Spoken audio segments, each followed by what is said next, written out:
इस महीने के अंत में जो पूर्णिमा आवेगी, स्नान पूर्णिमा, अपने अपने घर पर बहुत सुंदर अभिषेक करना ठाकुर जी का जल से।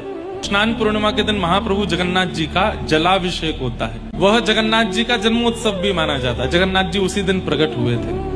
दूध, घी, दही, पंचामृत नहीं, जलाभिषेक। जल कैसे हो थोड़ा सा बता देता हूँ। अब हमारे वृंदावन आगरा की यमुना जी जल तो है, लेकिन आपको कहीं पता हो जहाँ पर थोड़ा जल स्वच्छ है, वहां जाइएगा।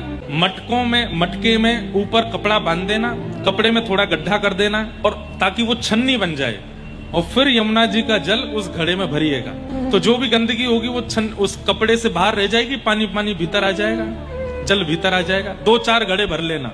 2-4 घड़े भर के फिर शाम को घड़ों का पूजन कीजिएगा। घड़े भर करके जब घर लेकर के आवे तो घड़ों का स्वागत करना कि साक्षात यमुना महारानी घर पधारी है। घड़ों के ऊपर स्वस्तिक बनाना, खूब सुंदर चंदन से, रोली से सुंदर सुंदर आकृति बनाना।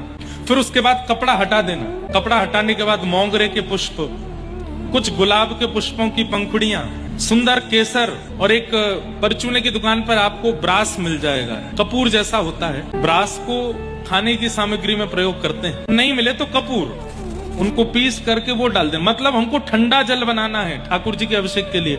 ये स्नान पूर्णिमा से एक दिन पहले की क्रिया बता रहे हैं हम। और वो सारी सामग्री मिलाना, उसके बाद उसमें इलायची पीस करके थोड़ी डाल देना, खूब सुंदर उसको ठंडा जल बना देना, थोड़ी खस डाल देना। उसके बाद उन घड़ों को बढ़िया सुंदर आसन लगा करके विराजमान करना, उनका पूजन करना। यमुना जी हैं, एसी या कूलर रात्रि में चलने देना। रात में श्री ठाकुर जी का, यमुना जी का रास विहार होगा। रात भर ठाकुर जी के पास रखे रहने देना। अगले दिन सुबह खूब सुंदर बड़ी परात लेना।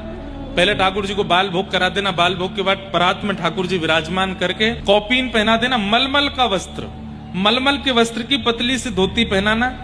एक कोई माला, बस चंदन की माला हो तो बहुत अच्छी, चंदन की माला ठाकुर जी के गले में, या फिर मेवाओं की माला, या फिर अंगूरों की माला ठाकुर जी के गले पे पहना देना। उसके बाद चंदन घिस करके ठाकुर जी के सर्वांगीण अंग पे लगा के श्री यमुना जी का जल लेके आना। ठंडा ठंडा जल जो रखा था रात्रि में, धीरे धीरे सब घर के लोग एक एक करके ठाकुर जी का उससे अभिषेक करना, जलाभिषेक। उसको स्नान पूर्णिमा भी कहते हैं और ज्येष्ठ पूर्णिमा भी कहते हैं। हमारे व्रज साहित्य में कथा आती है कि सब ब्रजवासियों ने गिरिराज पूजन के बाद नंद बाबा से कही, बोले बाबा तुम्हारे लाला ने या व्रज की रक्षा करी है, अब या को व्रजमंडल के काजे राज तिलक